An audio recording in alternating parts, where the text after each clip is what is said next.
কৃষ্ণ দেৱ নাৰায়ণ, ঈশ্বৰ কৃষ্ণ নাৰায়ণ।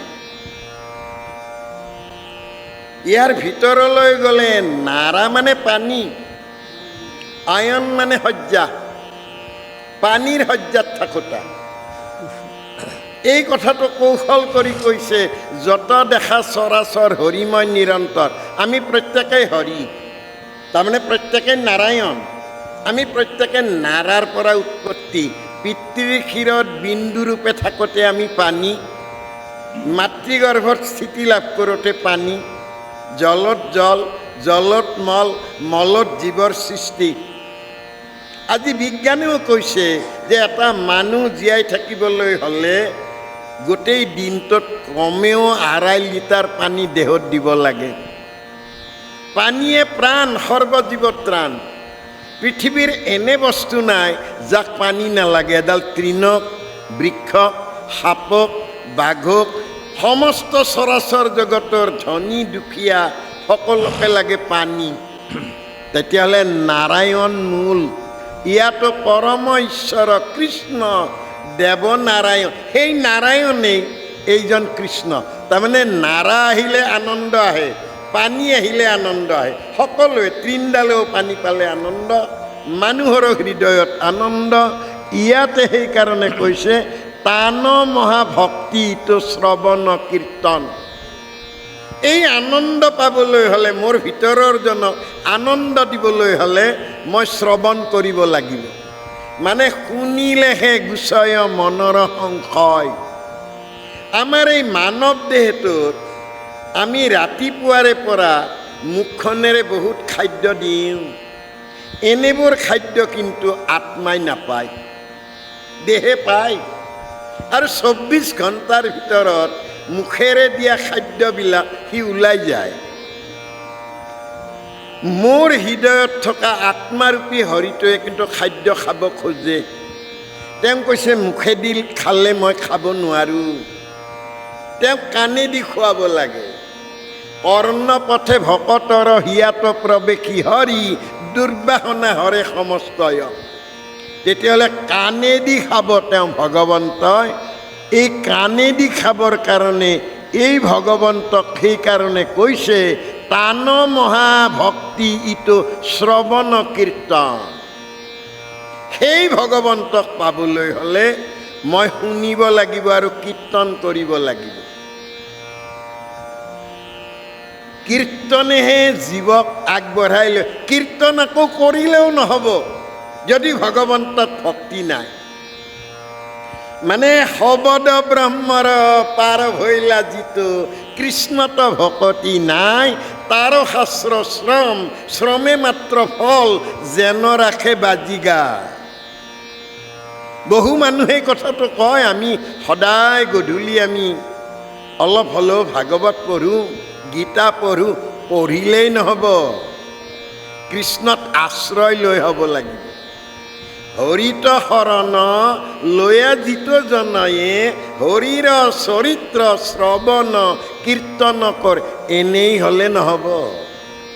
ইয়াত এই নিমিত্তে কথাখিনি আমাক কৈ দিছে যে কয় কৃষ্ণ কথা সুত হেন মতে তোৰ, যেন মতে মই তোৰ। কিয়? ইমান দিনেতো তোমালোকে যাগ যজ্ঞ পূজা পাতাল ইত্যাদি কৰিলা, তৰণৰ অমৃত নাপালা তোমালোকে। এতিয়া মই মিছাতেই কৰ্ম কৰিলোঁ জীৱনত। আন কৰ্ম মানে যাগ যজ্ঞ পূজা পাতাল ইত্যাদি কৰ্ম কৰিলে। ইয়াত কৰ্ম নকৰাকৈ কিন্তু ধন উৎপত্তি হয়। আজি এই নামঘৰৰ মজিয়ালৈ আপোনালোক আহি পোৱাৰ লগে লগে বেলেগৰ কাৰণে চিন্তা হ'ল, ঘৰ বাৰী এৰি গ'ল, তাতনো কি কাম কৰিব গ'ল। কোনোবাই যদি সুৰুঙাৰে চাই পেলাই কয় কি কৰি আছে, বোলে মানুহবিলাক বহি আছে, এজনে পঢ়ি আছে, এজনে ভাঙনি কৰি আছে, একো কৰা নাই, চব বহি আছে। কিন্তু ভগৱন্তই কৈছে সমস্ত ইন্দ্ৰিয় দমন কৰি মোৰ কথা শ্ৰৱণ যেতিয়া কৰিছা, সংসাৰৰ সমস্ত সম্পদ যি পায় তাক তুমি পাই গ'লা। হৰিৰ নামৰ কীৰ্তন সুখ নাজানে যিজনে হৰি বিমুখ। এই পৰম সত্যটো উপলব্ধি কৰিব পাৰিব লাগিব। ইয়াত সেইকাৰণে আমিবিলাকক কৈছে কয় কৃষ্ণ কথা সুত যেন মতে তৰু। আমি তৰিব লাগে। তৰিবৰ কাৰণে আমাক ভক্তি নামৰ এডাল সাঁকো দিছে। এই ভক্তিৰ সাঁকোৰে আমি পাৰ হৈ যাওঁ, জীৱনক ধন্য কৰিম। কাৰণ ভাগৱত অতি দুৰ্বোধ্য,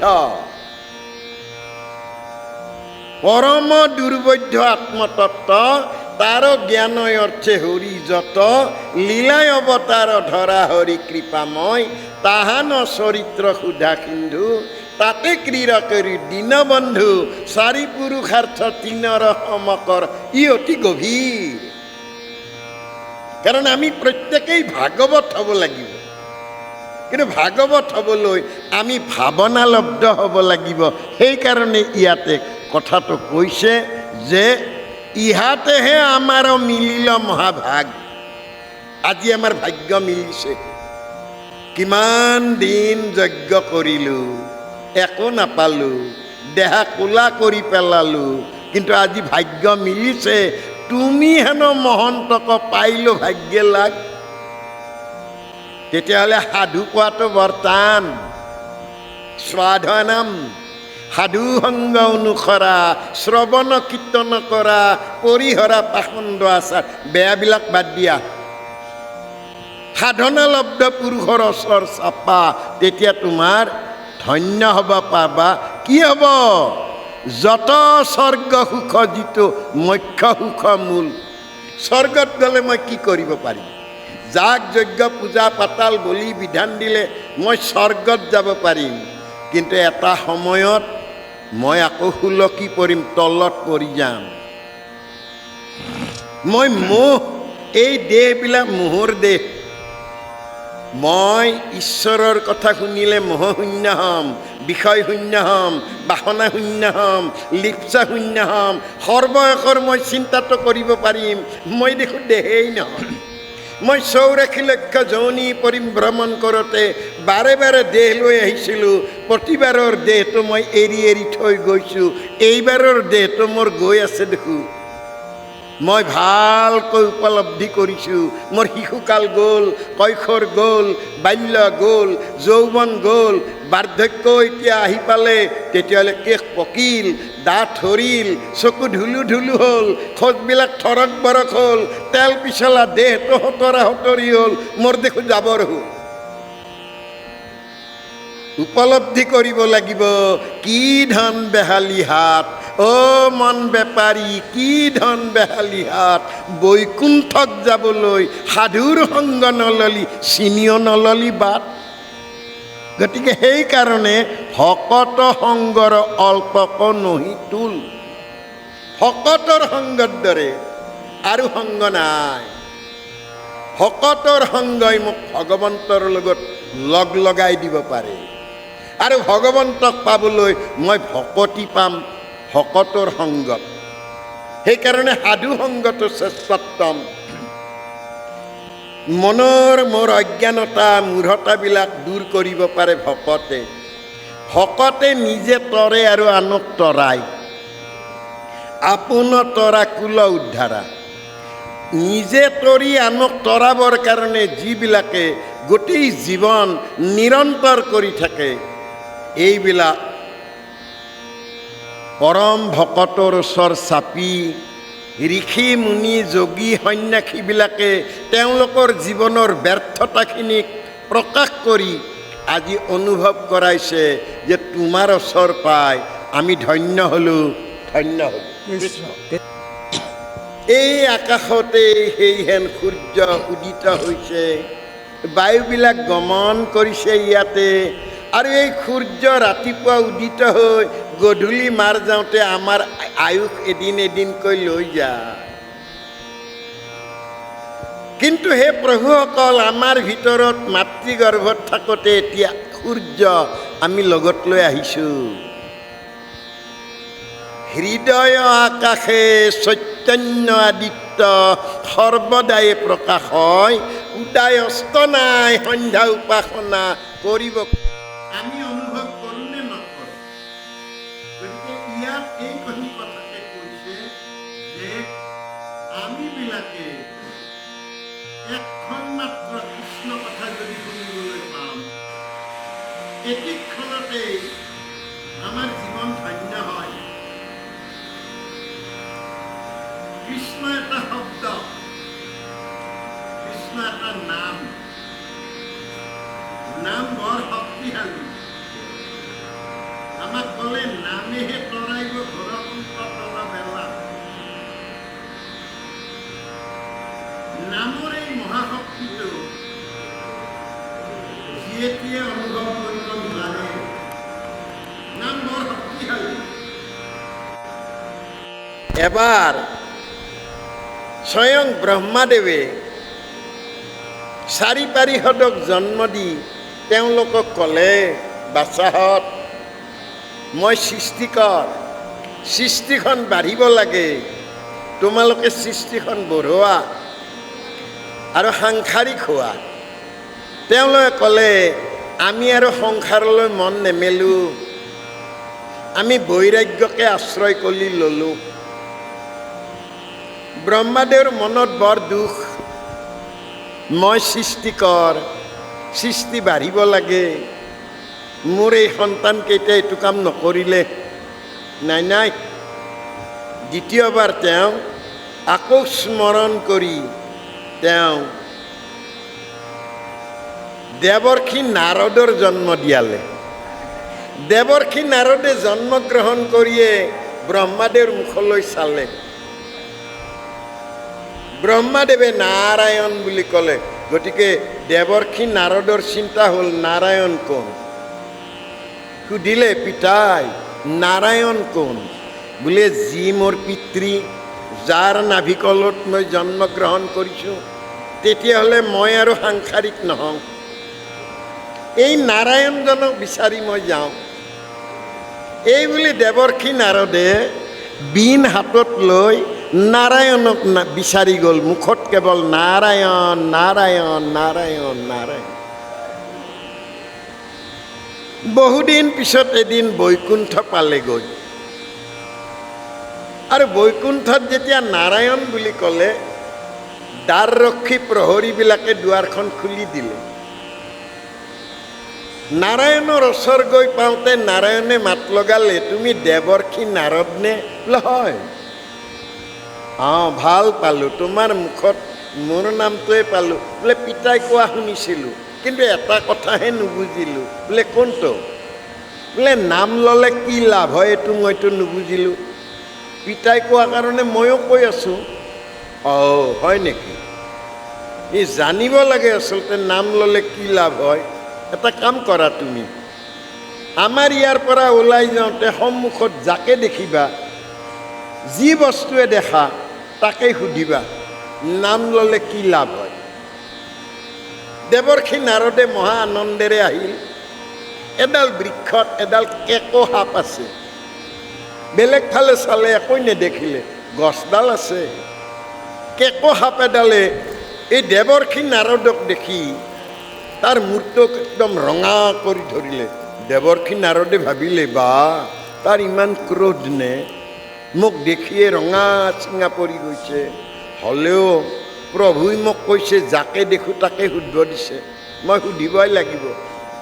গতিকে তাক ক'লে, শুনা শুনা, তুমি ক্ৰোধান্বিত নহ'বা, মই এই নাৰায়ণ নাৰায়ণ নামটো লৈ ফুৰোঁ, নাৰায়ণ নাম ল'লে কি লাভ হয়? সাপটোইটো ধপ ধপ কৰি দুইবাৰমান এনেকুৱা কৰি ধপ কৰি মাটিত বাগৰি পৰি। দেৱৰ্ষি নাৰদে জানিলেও নাম ল'লে মৰে। বাপৰে বাপ।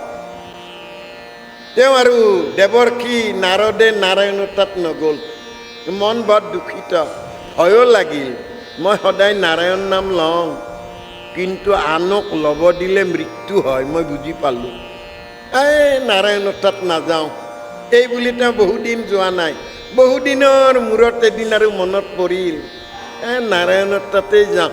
যোৱাৰ লগে লগে ক'লে, কি হ'ল দেৱৰ্ষি, তুমি দেখোঁ অহাই নাই, উত্তৰটো পালানে? বোলে কিহৰ উত্তৰ? আপুনি যিটো ক'লে সেইমতে মই কেঁকো সাপডালক পালোঁ, ক'লোঁ, সি ধপ কৰি পৰি পেলাই মৰি গ'ল। তুমি কি উপলব্ধি কৰিলা? বোলে নাম ললি মৰে বুলিয়ে জানিলোঁ আৰু। তুমি উত্তৰটো ভাল নাপালা। বাৰু আজি তুমি যোৱাগৈ এই বৃক্ষত চৰাই এটা পাবা, চৰাইটোকে সুধিবা। দেৱৰ্ষি নাৰদ গ'ল, এডাল বৃক্ষ দেখিলে, হয় এটা চৰাই আছে সুন্দৰ, পাখি জোকাৰি আছে। দেৱৰ্ষি নাৰদে ক'লে, হে সুন্দৰ চৰাই, পাখি জোকাৰি আছা হয়, ময়ো কিন্তু মুখখন দি নাৰায়ণ নাৰায়ণ নামটো লৈ আছোঁ। নাম ল'লে কি লাভ হয়? চৰাইটো দুইবাৰমান পাখি জোকাৰি থপ কৰি কৰি মাটিত পৰি গ'ল। দেৱৰ্ষি নাৰদে বোলে বাপৰে বাপ, এজন এজনকৈ দুজনক সুধিলোঁ, নাম ল'লে দেখোন মৰে। নাই, মই আৰু নাৰায়ণৰ ওচৰত নাযাওঁ। তেওঁ মোৰ দ্বাৰা দুজনক বধ কৰালে, পাপৰ ভাগ মই ল'বলগীয়া হ'ল। বহুদিন পিছত এদিন ভাবিলে, মুখেদিয়ে যদি নাৰায়ণটো কওঁ, মই নাৰায়ণৰ ওচৰত আৰু বাৰ যাওঁ। গতিকে নাৰায়ণ কি হ'ল? তুমি দেখো অহাই নাই। বোলে দুটাকৈ বধ হ'ল। হওক ৰবা, উত্তৰটো কি পালা? বোলে উত্তৰটো নাম ল'লে মৰে বুলি পালোঁ। নহয়, আজি শুনা, এই ৰাজ্যৰ ৰজাৰ নিসন্তান এই বুঢ়া কালত এটা সন্তান পাইছে। সন্তানটোৰ আজি এমহীয়া। তুমি ৰজাৰ ওচৰলৈ যোৱাগৈ, সন্তানটো সোধাগৈ। দেৱৰ্ষি নাৰদে বোলে এইটো কেতিয়াও হ'ব নোৱাৰে, কাৰণ আগত দুটা কওঁতে সোধোতেই দুটা মৰিছে। এইবাৰ নিসন্তান ৰজা এটা সন্তান পাইছে, তাক গৈ মোক সোধাৰ লগে লগে সি মৰি যাব। মৰিলে মোক এতিয়া কাৰাগাৰত সোমাই থৈ দিব, এইটো কেতিয়াও হ'ব নোৱাৰে। মই কৈছোঁ, তুমি যোৱাচোন, তুমি মোৰ নাৰায়ণ নাৰায়ণ কৰি থাকা, তাৰমানে মোৰ ওপৰত তোমাৰ বিশ্বাস নাই? প্ৰভু তেনে কথা নহয়, আপোনাৰ ওপৰত বিশ্বাস যদি আছে যোৱাগৈ। ৰজাৰ ৰাজ্যৰ ৰাজহাউলিৰ ওচৰ যেতিয়া পালে, চন্তৰী প্ৰহৰী দেখিলে যে ভৰি মাটিত লগা নাই, প্ৰায় নহ'লেও 4 আঙুল ওপৰত মাটিত নলগাকৈ এজন কোনোবা নাৰায়ণ নাৰায়ণ কৈ আছে। মহাৰাজৰ ওচৰলৈ চন্তৰী প্ৰহৰী দৌৰ দিলে যে মহাৰাজ, আমাৰ ৰাজ্যত এনে কোনো দেখা নাছিলোঁ আজিলৈ। মাটিত খোজকাঢ়ি অহা দেখি, মাটিত নলগাকৈ খোজকাঢ়ি আহি আছে। কি কোৱা? বোলে অঁ, ব'লা মই যাওঁ। ৰজাও আহি দূৰৰ পৰা ৰজাই দেখি ভাবিলে এইটো মানুহ হ'বই নোৱাৰে। বাপৰে বাপ, মাটিতে লগা নাই। ৰজাই আহি প্ৰণাম জনালে। মহাৰাজে ক'লে, মই জানিছোঁ, মই কিবা এটা উপলব্ধি কৰিছোঁ, আপুনি মনুষ্য নহয়। আপুনি কোন? এই পৰিচয়টো দিয়ক। বোলে মই দেৱৰ্ষি নাৰদ। অঁ, ধন্য ধন্য, মোৰ আজি পৰম সৌভাগ্য। সৌভাগ্য মানে এই বৃদ্ধ বয়সত ল'ৰা এটা পালা? অঁ পালোঁ। বোলে আজি এমহীয়া? হয়, একেবাৰে সঁচা কথা, এমহীয়া। বোলে ল'ৰাটোৰ লগত মই কথা ক'ব আহিলোঁ অকণমান। কি কয়? এমাহত কথা কেনেকৈ ক'ব? সেইটো বেলেগ কথা, কিন্তু এটা কথা, মই তাক কথা সুধিলে যদি কিবা অঘটন ঘটে, সেই বুলি তুমি মোৰ ওপৰত দোষাৰোপ কৰিব নোৱাৰা, কথা দিয়া। মহাৰাজে বোলে মই কিয় আপোনাক আৰু দিগদাৰি কৰিম, কথা সুধিবহে। বোলে না, সোধোতে যদি অঘটন ঘটে? কিয় অঘটন ঘটিব? আৰু মোৰ ল'ৰাই কথা ক'ব নোৱাৰে নহয়, এমাহত কথা ক'বনে? কিন্তু এটা কথা, হে দেৱৰ্ষি, আপুনি মোৰ ল'ৰাটোক কথা সোধোতে কিন্তু মই লগত থাকিম, হ'ব? বোলে আমাৰ সিজনী ৰাণী কিন্তু কলাৰ পৰা নমাই নিদিব, গতিকে ৰাণীও কিন্তু কলাত লৈ থাকিব। হ'ব। দেৱৰ্ষি নাৰদে গৈ পেলাই ক'লে, হে ৰজাৰ ল'ৰা, মই অলপ কথা সুধিব আহিছোঁ। মই দেৱৰ্ষি নাৰদ। নাৰায়ণ, নাম ল'লে কি লাভ হয় সেই কথাটো সুধিব আহিছোঁ। ৰজাই দেৱৰ্ষি নাৰদৰ মুখলৈ এবাৰ চাইছে, সন্তানলৈ চাইছে। ৰজাই ঘৈণীয়েকলৈ এবাৰ চাইছে, সন্তানলৈ এবাৰ চাইছে। ঘটনাটো কি সোধাইতো সুধিয়ে পেলালে। ল'ৰাটোৱে হাঁহি মাৰি ক'লে, মনত নাই কেঁকো সাপ আছিলোঁ, ঈশ্বৰৰ নাম শুনোৱাৰ লগে লগে ধপ কৰি পৰি মৰিলোঁ। পিছৰবাৰ আহি চৰাই হৈ জন্মগ্ৰহণ কৰিলোঁ, তাতো নেৰিলা আহি মোক আৰু তুমি ধৰিলা। এইবাৰ আহি মই তৃতীয় জন্ম ৰজাৰ ল'ৰা হৈ জন্মগ্ৰহণ কৰিছোঁ। দেৱৰ্ষি নাৰদৰ মুখেৰে 3 বাৰ ক'লে, নাৰায়ণ নাৰায়ণ নাৰায়ণ। তেওঁ নাৰায়ণৰ তাত গ'ল। নাৰায়ণে ক'লে, কি হ'ল? উত্তৰ পালা? বোলে পাই গ'লোঁ। বোলে কি হয়? বোলে নাম ল'লে সংস্কাৰ হয়। এই যে আমি ভাদ মাহটোত লগ লাগো আমাৰ সংস্কাৰৰ কাৰণে। আমি বহাগত গৰু ধুৱাওঁ, মানুহে গা ধুওঁ, দেহত হালধি ইত্যাদি আমি ঘঁহোঁ, বাহিৰতহে ঘঁহোঁ। ভাদ মাহত আমি ভিতৰ ধুৱাওঁ, হৰিনামেৰে ধুৱাওঁ। আৰু ভাদ মাহত আমি ভিতৰ অন্তৰ পখালিবৰ কাৰণে ভকতৰ সাধু সংগত আমি ইয়াত লগ লাগো। আৰু সেইকাৰণে ইয়াতে এওঁক কৈছে যে তুমি হেন মহন্তক পাইলো ভাগ্যে লাগ, যত স্বৰ্গ সুখ যিটো মুখ্য সুখ মূল, ভকতৰ সংগৰ অল্পকণ নুহি তুল। ইয়াত আৰু ভাবিব নোৱাৰাকৈ আমি পাই যাওঁ, কাৰণ মহন্তৰ সংগ পোৱাটো বৰ টান। মুখ্য মানে মোহ মানে মোহ, ক্ষয় মানে ক্ষয় প্ৰাপ্তি। দেহবিলাক আমাৰ মোহৰ শৰীৰ, কামনাৰ শৰীৰ, বাসনাৰ শৰীৰ। দেহটো ইমান বেয়া নহ'লহেঁতেন। দেহটোত সকলোতকৈ বেয়া কৰে চকুহালিয়ে। আমি চকুই দেখিলে কামনা আহে, চকুই দেখিলে বাসনা আহে, চকুই দেখিলে লোভ আহে, চকুই দেখিলে ক্ৰোধ আহে। চকুৰ সাধনা লাগে। সুখদেৱে পৰীক্ষিতক গংগাৰ তীৰত সেইকাৰণে কওঁতে কৈছিল, হে পৰীক্ষিত, তুমি গংগাৰ তীৰত বহিছানে? বোলে বহিছোঁ। কেনেকৈ বহিছা? বোলে সিদ্ধাসনত বহিছোঁ, ৰাজহাড় পোন কৰি বহিছোঁ, চকুহালি বোলে মেলি পেলাই বহিছোঁ। সাৱধান, গংগাত কুম্ভীৰ মগৰে জাপ দিলে চকু যাব, চকু গ'লে মন যাব, মন গ'লে মোৰ কথাটো অথলে যাব। তাৰমানে অৰ্ধ নিমিলিতকৈ তুমি শুনি থাকা, পোহৰহে দেখি আছা। গতিকে ইয়াত সেইকাৰণে কৈছে যে সূৰ্যৰ লগত জীৱনৰ আয়ুস যায়।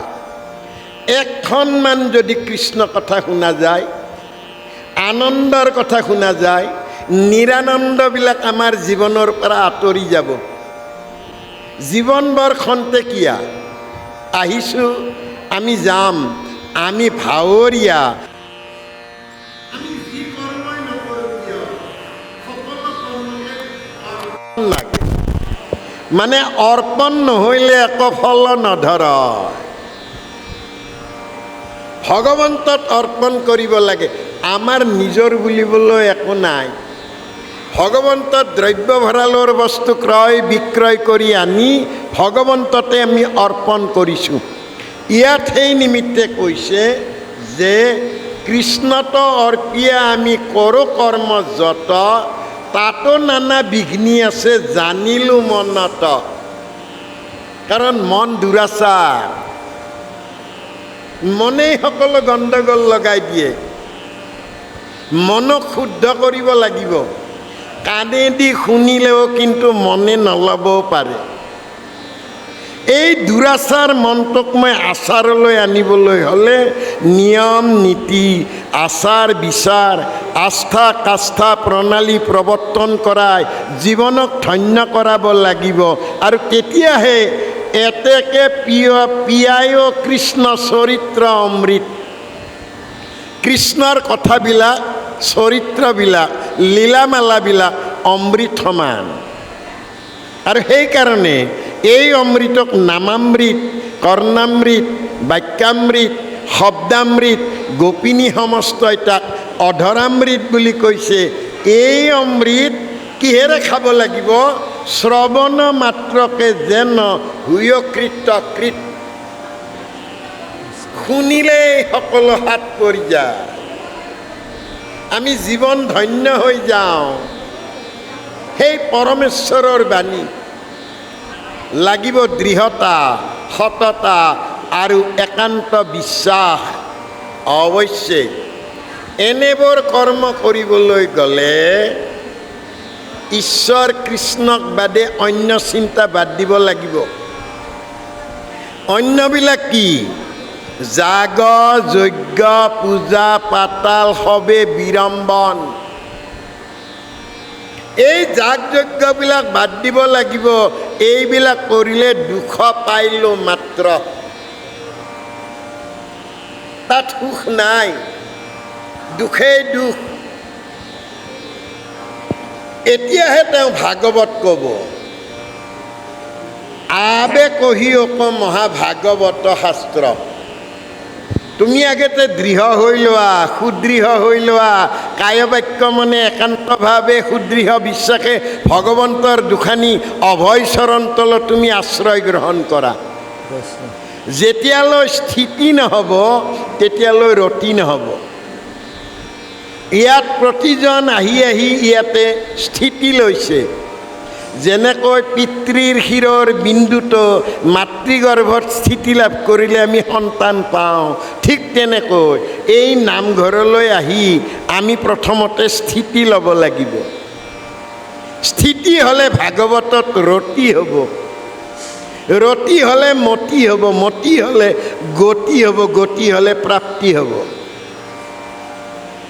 তেতিয়াহ'লে সৰ্বপ্ৰথমতে মই মনক ইয়ালৈ আনিব লাগিব আৰু যাগ যজ্ঞ পূজা পাতাল সকলো বিড়ম্বন বুলি পৰিত্যাগ কৰি মই ভাগৱত হ'বলৈ আগবাঢ়ি যাব লাগিব। আৰু ভাগৱত বৃক্ষডালি অবিনাশী ফল, সাধু সন্তই পাৰি খাই পাপি নাযায় তল। ভাগৱতৰ তললৈ যিয়েটিয়ে নাযায়। এই দেহবিলাক এখন এটা এটা ভাগৱত। এই দেহ ভাগৱতত থকা শিপাবিলাক ওপৰৰ পিনে, বৃক্ষৰ শিপা দেহ, দেহৰ শিপাবিলাক ওপৰৰ পিনে। বহু মানুহে ভাগৱত শুনিম বুলি আহি এনে বৃক্ষ আমি দেখা নাই, শিপা থাকে মাটিৰ তলত। এইডাল বৃক্ষত দেখোঁ শিপাবিলাক ওপৰত। তাৰমানে আমি কাণ, চকু, নাক ইত্যাদি ওপৰত। এই দেহ বৃক্ষৰ শিপা আৰু ডালতহে ফল আহে। ইমান কৌশল। সেই ডালত দুটা চৰাই থাকে, এটা খাই লৈ লদৰ পদৰ, এটা খাব নাপায় শুকাই খিনাই যায়। এটা হ'ল জীৱ আত্মা আৰু আনটো হ'ল পৰমাত্মা। এইখিনি জানিব পাৰিলে আমি ভাগৱত জানিব পাৰিম। তাৰ কাৰণে ইয়াতে আমাক কৌশল কৰি আমিবিলাকক ক'লে যে যাগ যোগ যজ্ঞ কৰি দুখ পাইলোঁ মাত্ৰ। কোনে ক'লে? এই ঋষিমুনিবিলাকে ৭০ আগত আহি কৈছে যে বৰ দুখ, গোটেই জীৱন অথলে গ'ল। আজিও সমাজৰ গৈয়ে আছে, খবৰেই নাই। নহ'লে এই অসম ভূমিত ইমানবিলাক যাগ যজ্ঞ পূজা পাতাল সৌ সিদিনালৈ হ'লে বমত ব্যাকুল হৈ গৈছে মানুহ। ভাগৱতৰ কাৰণে ব্যাকুল হৈছে জানো? নহয়। গতিকে ইয়াত সেইকাৰণে কৈছে যে যাগ যোগ যজ্ঞ আতি দুখ পাইলোঁ মাত্ৰ। কোনে দুখ অনুভৱ কৰে? অনুভৱ কৰিব পাৰে যাৰ মগজুত অনুভৱে টুকুৰিয়াই, তেওঁহে মাত্ৰ জানিব ভাগৱতৰ সোৱাদ। এইকাৰণে তেওঁ কৈছে আবে কহি অক মহাভাগৱত শাস্ত্ৰ।